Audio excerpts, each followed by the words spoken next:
ശബരിമലയിൽ തീർത്ഥാടന തിരക്ക് അത് നിയന്ത്രണ വിധേയമാണെന്ന് പറയുന്നു. 66,195 പേരാണ് ഇന്നലെ സന്ദർശനം നടത്തിയത്.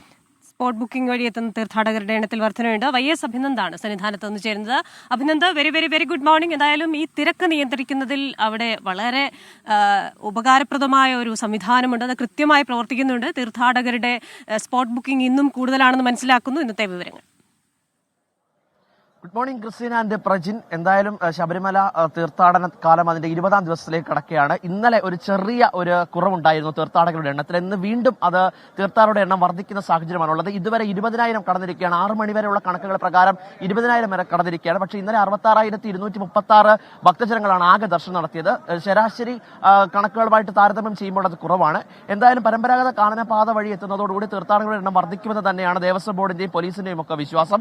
എത്ര തിരക്കുണ്ടെങ്കിലും അത് നിയന്ത്രിക്കാൻ കഴിയുന്നതിന്റെ ആത്മവിശ്വാസം അവർ പ്രകടിപ്പിക്കുന്നുണ്ട്. വെർച്വൽ ക്യൂ സംവിധാനം വഴി എത്തുന്ന ഭക്തർ കൃത്യമായി തന്നെ ഇവിടെ സമയക്രമം പാലിക്കാത്തത് ഒരു ആശങ്കയായി പോലീസ് രേഖപ്പെടുന്നതിനപ്പുറത്തേക്ക് ഇതുവരെ കാര്യങ്ങളൊക്കെ വളരെ സുഗമമായി തന്നെയാണ് തീർത്ഥാടന കാലയളവ് അതിന്റെ 20-ാം ദിവസം എത്തുമ്പോൾ കടന്നു പോകുന്നത്. Christina and Prajin.